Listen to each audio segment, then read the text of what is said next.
À la une de cette édition, le clou de la commémoration du centenaire des églises des Assemblées de Dieu du Burkina, le culte d'action de grâce qui a réuni ce matin fidèles chrétiens venus de tout le pays et de l'étranger avec comme invité de marque le président du Faso, une manière pour lui de saluer le rôle de l'église dans la construction de la nation. Les temps forts du culte en début de journal. Dans cette édition, nous irons sur les pas du gouverneur de la région du Sud-Ouest, reçu par son homologue ivoirien. La consolidation des liens sociaux des peuples de part et d'autre des frontières est l'objet de la visite, nous diront nos reporters. À suivre dans ce journal, un dossier consacré à l'un des maillons du secteur de l'élevage, le foin. Comment se fait l'approvisionnement et la commercialisation? Réponse dans le dossier de ce 13h. Merci de nous recevoir chez vous. Dernier jour de célébration du centenaire des églises des Assemblées de Dieu du Burkina. Commémoration qui prend fin avec un culte d'action de grâce qui a réuni ce matin les fidèles venus de tout le pays et de l'étranger. Une cérémonie à laquelle a pris part le président du Faso. Les temps forts du culte avec Korsoun Koulibaly et Vincent Tiendré-Bogo. L'église des Assemblées de Dieu du Burkina Faso jugée digne de la distinction d'officier de l'ordre de l'étalon. Même distinction pour son président, pasteur Michel Ouedraogo. Des distinctions faites en présence du chef de l'État dans une ferveur de célébration des 100 ans d'existence des Assemblées de Dieu au Burkina Faso. 100 ans, c'est une période où il faut avoir un devoir de mémoire. Devoir de mémoire pour ceux qui ont amené l'évangélisation au Burkina Faso, ceux qui continuent à le poursuivre et également pour tout ce que les Assemblées de Dieu ont pu faire au Burkina Faso en matière d'éducation, en matière de santé, etc.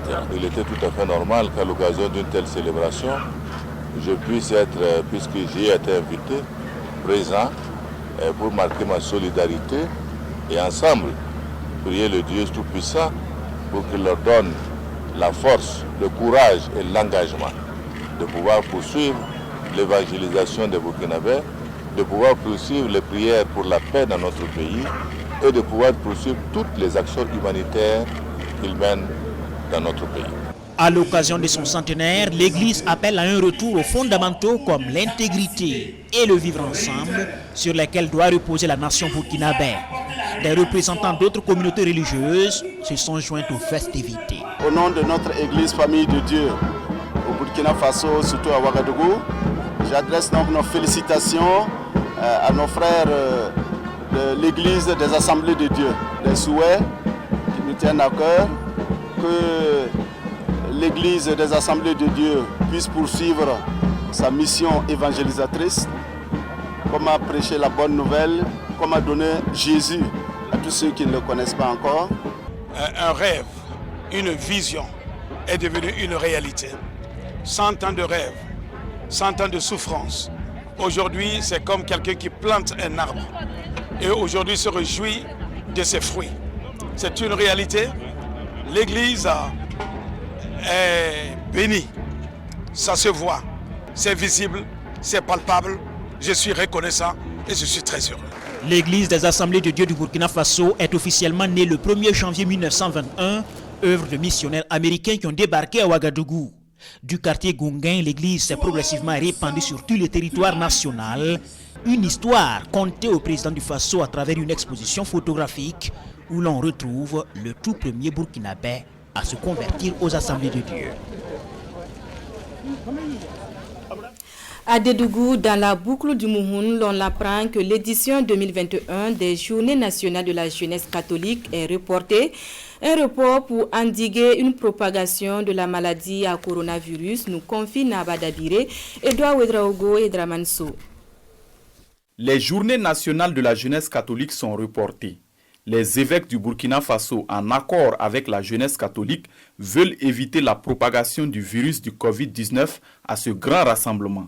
Le monde a été frappé par l'avènement de la pandémie du coronavirus, ralentissant et même annulant beaucoup d'activités dans tous les secteurs de la vie.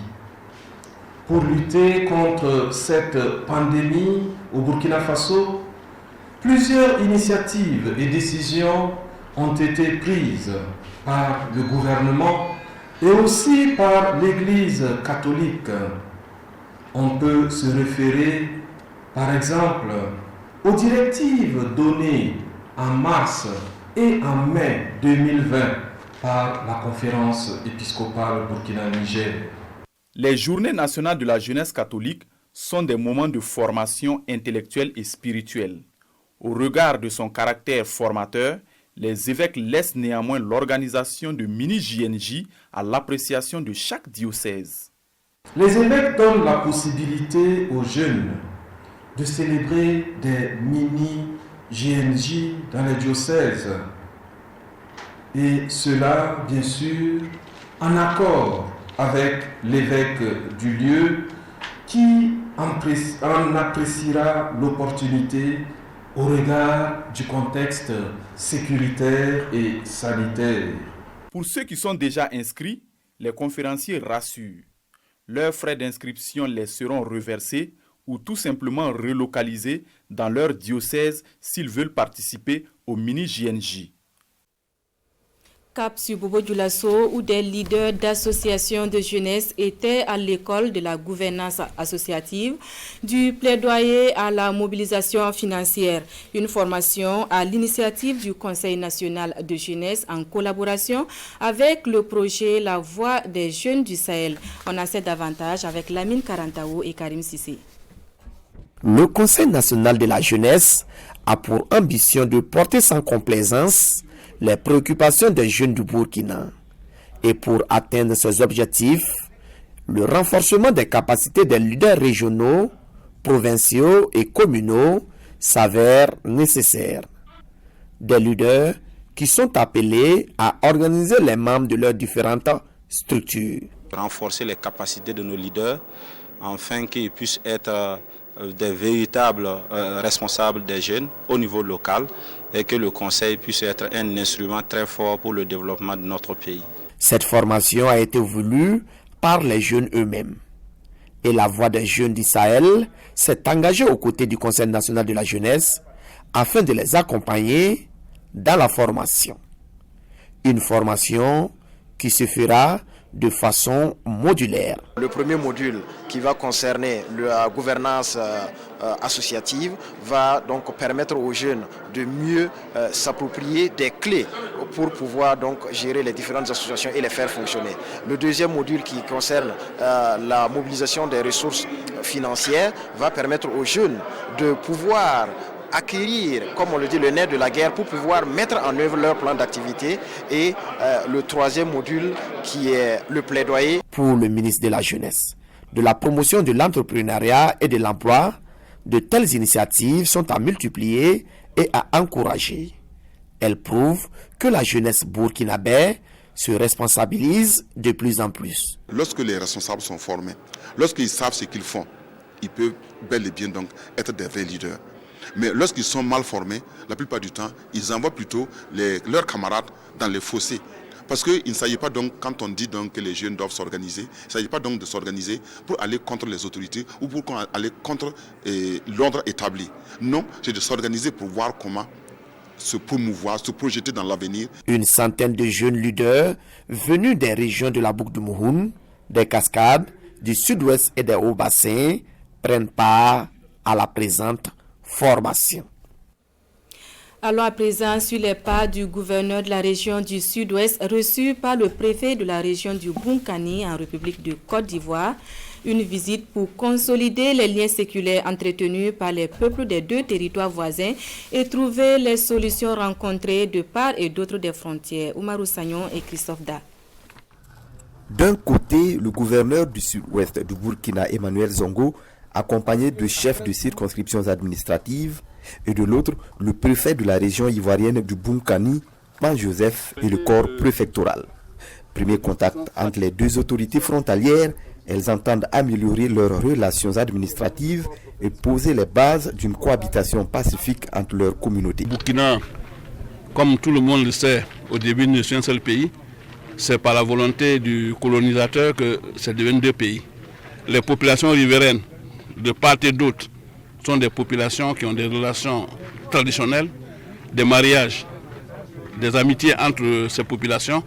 Il faut qu'aujourd'hui, nous, autorités administratives, on puisse faire en sorte que ces relations perdurent, qu'elles soient fraternelles et qu'elles se maintiennent. La foulée des groupes de travail sont constitués. Ils regroupent les corporations présentes, l'administration générale, l'environnement et les mines, la sécurité et la santé.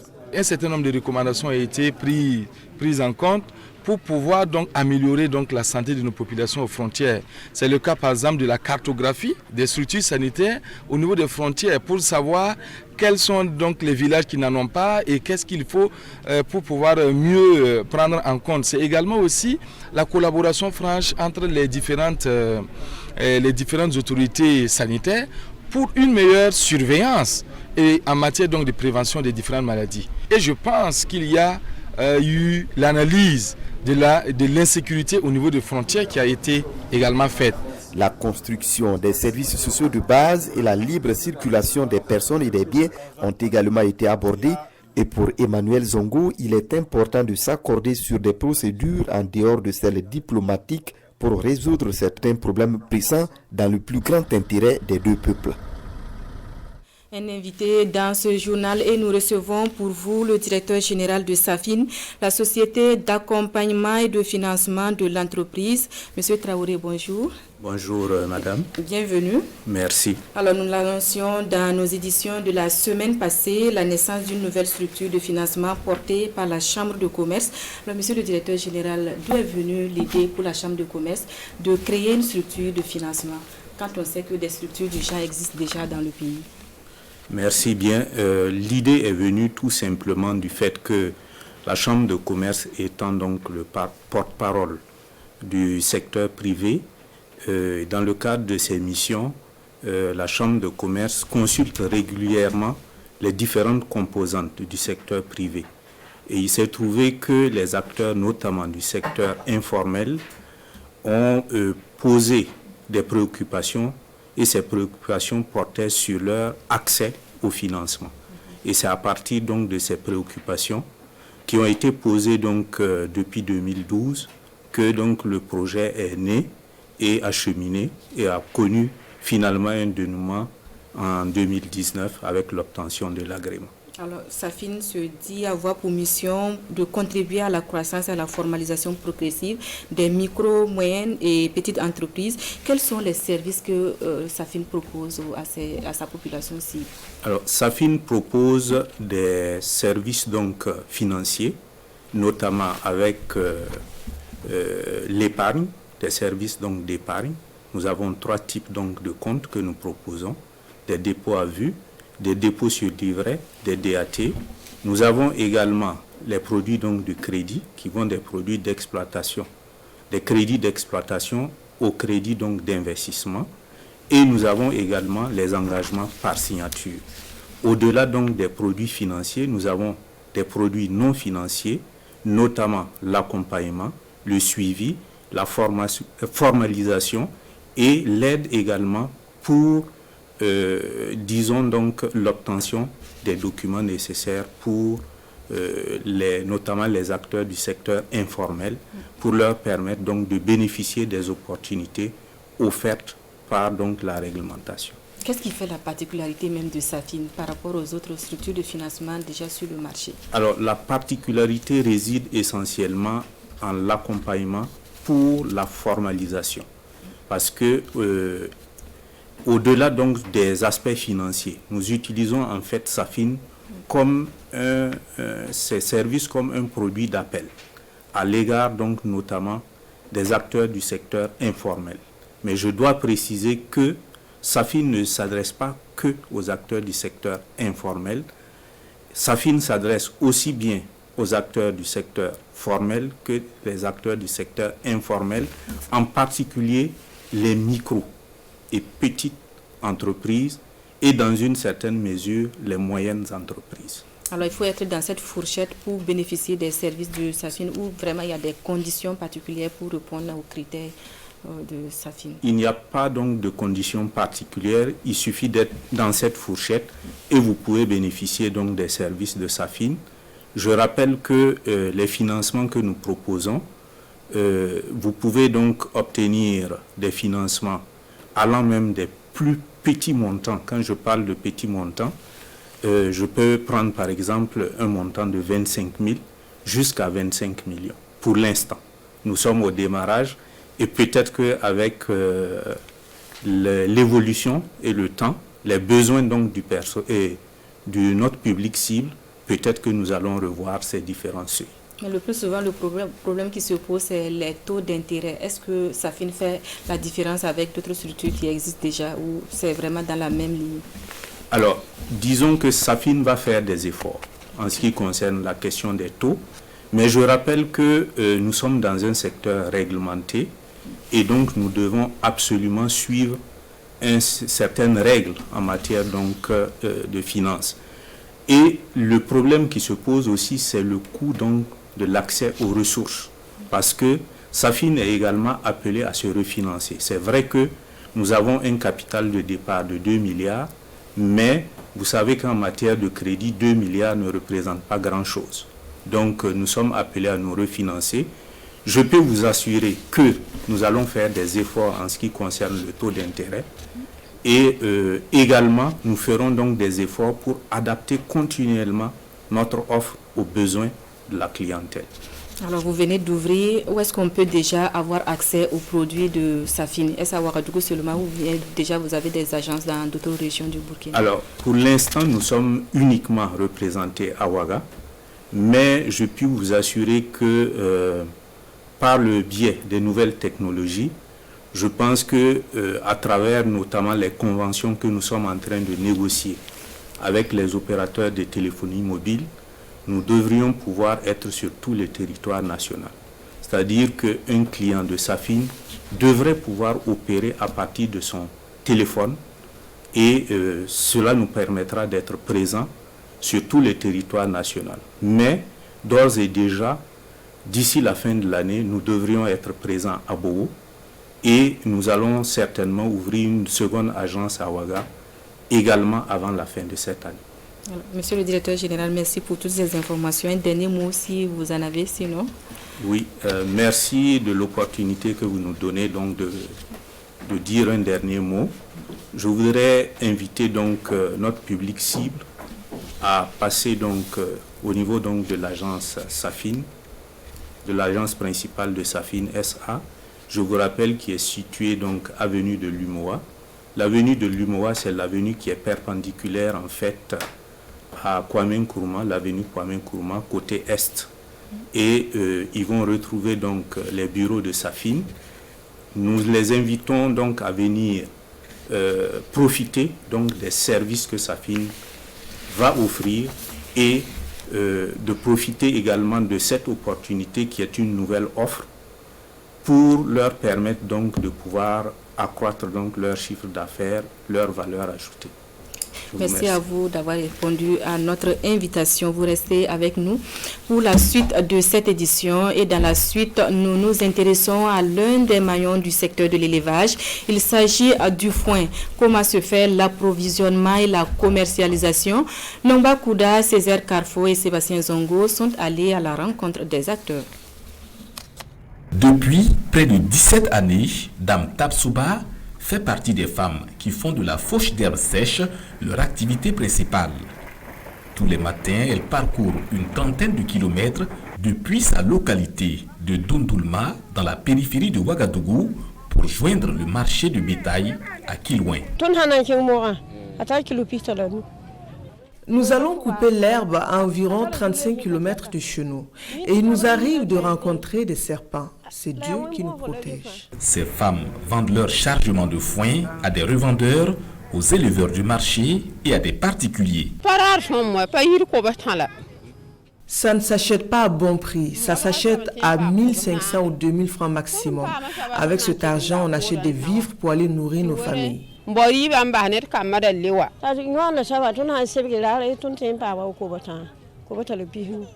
Pour la journée, on peut avoir 1500 ou 1750 francs CFA. On utilise cet argent pour nourrir la famille, payer la scolarité et les fournitures de nos enfants. Monsieur Kalmogo est aussi vendeur de foin depuis 7 ans à proximité du marché de bétail à Tanguay. Depuis que je suis au milieu de ce travail, je n'ai jamais demandé crédit à quelqu'un pour manger. Donc si je peux me nourrir et puis nourrir ma famille, je ne peux pas détacher le métier. Ça marchait, mais depuis l'avènement du coronavirus, les affaires ne marchent plus. L'homme nous présente des feuilles sèches d'arachide et bien d'autres appréciées des herbivores. Ça, c'est l'herbe rampante. À Morée, on appelle ça guinigitou. Voilà, donc ça nourrit les moutons, les bœufs, mais ça nourrit aussi les lapins. On peut utiliser ça pour nourrir les lapins. Voilà, ça, c'est l'herbe qui est dans l'eau. Voilà, donc nous on appelle ça à Morée Banasara. Ça nourrit aussi n'importe quelle espèce de mouton. Il y a aussi l'herbe fraîche, prélevée dans les bas-fonds et à proximité des cours d'eau que les acteurs proposent. Cette espèce, par exemple, est appelée macaroni des herbivores. On l'appelle ainsi parce que les animaux les adorent, comme les humains aiment les macaronis. Le foin est vendu par botte de 100, 500, 2000 et 2500 francs CFA. Et les affaires peuvent être bonnes selon les périodes. À partir de mars jusqu'en fin juin, vraiment nous on vend beaucoup l'herbe parce qu'il y a la chaleur. En ce moment aussi, l'herbe est finie en brousse. Il faut que les gens viennent payer ici. Et c'est le moment où on fait beaucoup d'embauches. Chacun veut faire allaiter ses animaux. Par exemple, calculer les fêtes de Tabaski, de Noël pour vendre. Donc à ces périodes-là, l'herbe paye beaucoup. Mais il y a la saison hivernale aussi. L'herbe paye un peu beaucoup parce qu'il y a l'herbe frais que les gens gagnent pour nourrir. Mais entre le mois d'octobre jusqu'en fin février, il y a la fraîcheur. Bon, beaucoup ont fait sortir leurs animaux. Donc à ce moment-là, vraiment, si vous venez ici, les stocks d'herbe là sont grands parce que ça ne paye pas. Au titre des difficultés, les acteurs disent être conscients d'un besoin d'organisation du secteur. Si on arrive à faire une association, ça peut être bien.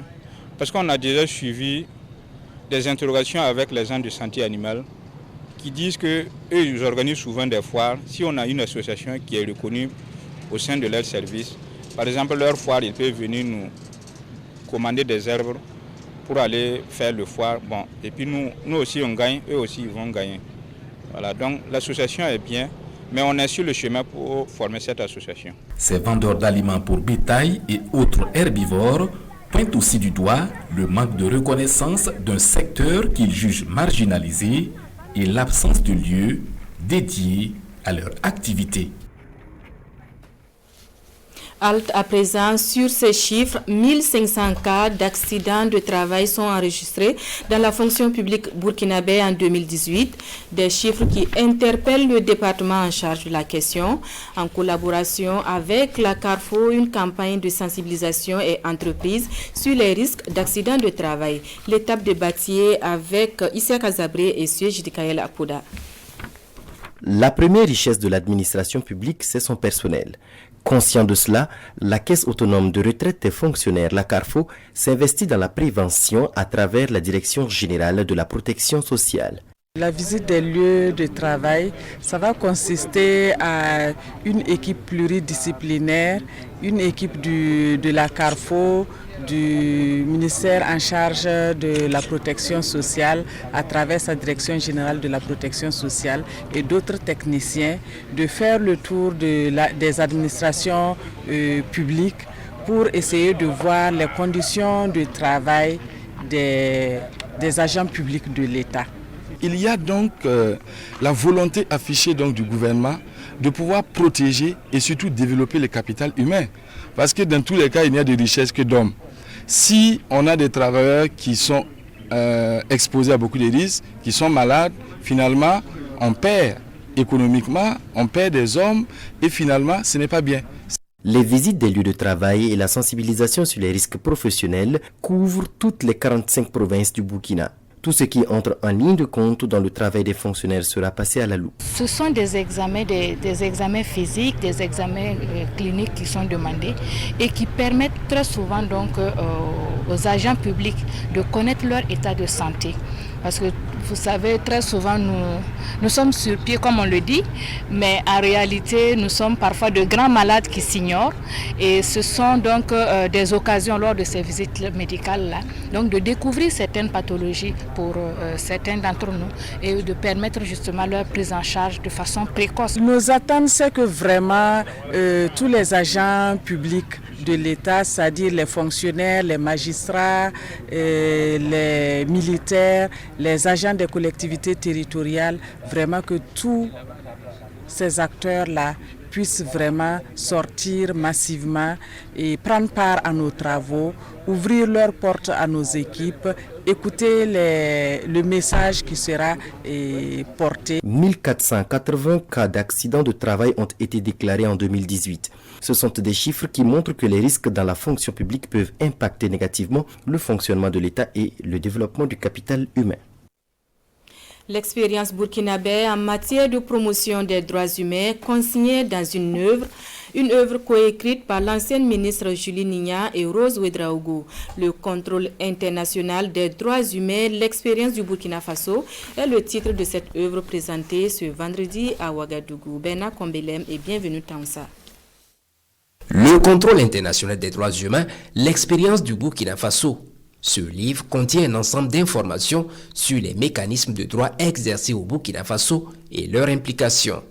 Il marque une première aventure en littérature pour deux magistrates, Julie Prudence Nigna Somda et Julie Rose Ouedraogo. Nous avons voulu capitaliser l'expérience du Burkina Faso en la matière, qui n'est pas négligeable parce qu'il y a deux pays déjà qui sont venus partager notre expérience et nous trouvions que c'était une bonne idée de pouvoir mettre au su et au vu de toutes les populations burkinabées tout ce processus qui se déroule sans que les gens ne soient effectivement informés de cela. Ce sont donc deux magistrates, toutes deux conseillères à la cour d'appel de Ouagadougou, qui apportent leur expertise dans ce livre.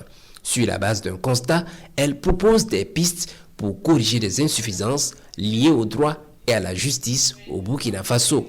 La recommandation, c'est vraiment de trouver une seule instance qui va faire le travail au lieu que ça soit plusieurs instances qui font ce travail d'élaboration de rapport.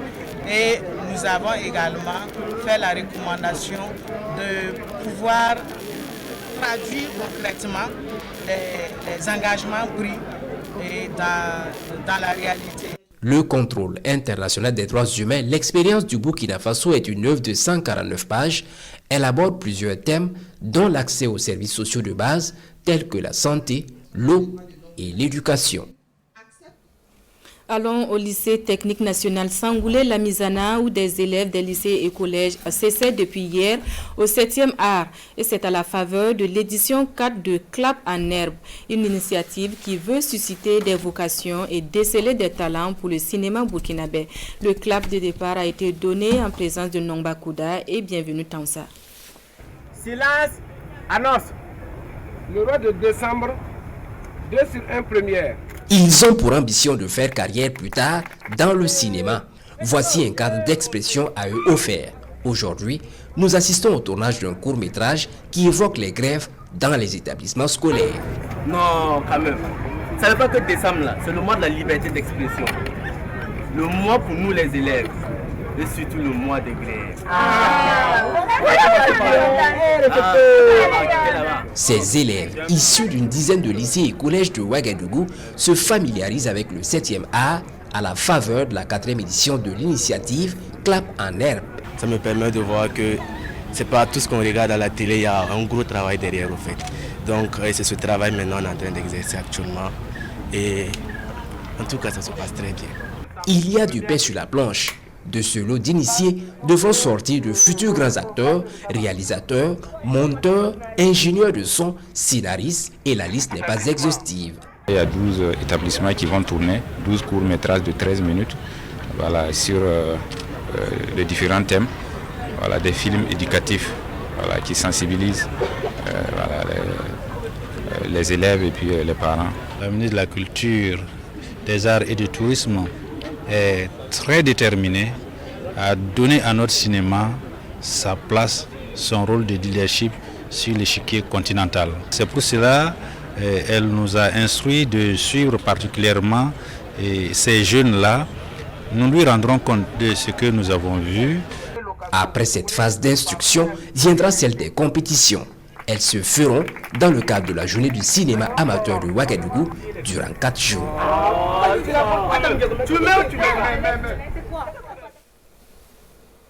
Fin de cette édition. Merci à vous qui l'avez suivi. Agréable soirée en compagnie de nos programmes. À bientôt.